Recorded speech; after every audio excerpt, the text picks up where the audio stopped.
ilma namaa jalqabaaf dhumasa tilmaamuun in ulfaata waan hundoo makeessa. Ilmi namaa daggalaa turee buleet dabala. Ilmi namaa daggalaa turee buleeti dabala. Ilmi namaa daggalaa turee buleet dabala. Ilmi namaa maaloo daggalaa turee buleeti dabala. Ilmi namaa daggalaa turee buleet dabala. Ilmi namaa maaloo daggalaa turee buleeti dabala. Silaan akkuma keenyaatti dhala namaati isaanis har'aaf carraan gante haadhaaf abbaa dhabaniis haadhaaf abbaa dhabuun isaanii qoda Rabbiiti. Daa'imman kana gargaaruun qoda lammiiti. Ilmi namaa Daggalaa turee buleet dabala. ilmi namaa Daggalaa turee buleeti dabala. ilmi namaa daggalaa turee buleet dabala. Ilmi namaa maaloo daggalaa turee buleeti dabala. Ilmi namaa daggalaa turee buleet dabala.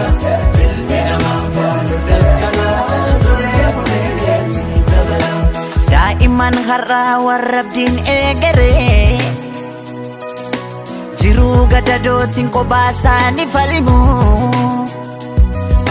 Haadhaaf abbaa dhabuun isaanii qoda Rabbiiti.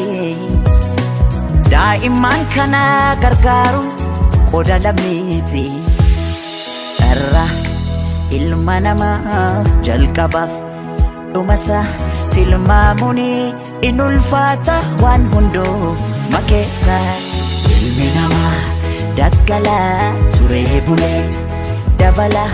ilmi namaa Daggalaa turee buleeti dabala. ilmi namaa daggalaa turee buleet dabala. Ilmi namaa maaloo daggalaa turee buleeti dabala. Ilmi namaa daggalaa turee buleet dabala. Ilmi namaa maaloo daggalaa turee buleeti dabala. Boona ongee keessatti bakkeetti coologne beelaa wal gajaana. Ganna bokkaa keessatti qaama keenya kichuu in qurraan waxalamna.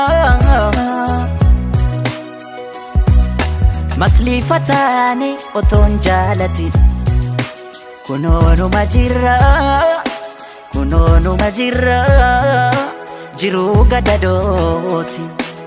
Irra ilma namaa jalqabaaf dhumasa tilmaamuun in ulfaata waan hundoo makeessa.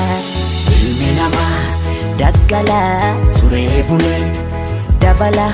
ilmi namaa Daggalaa turee buleeti dabala.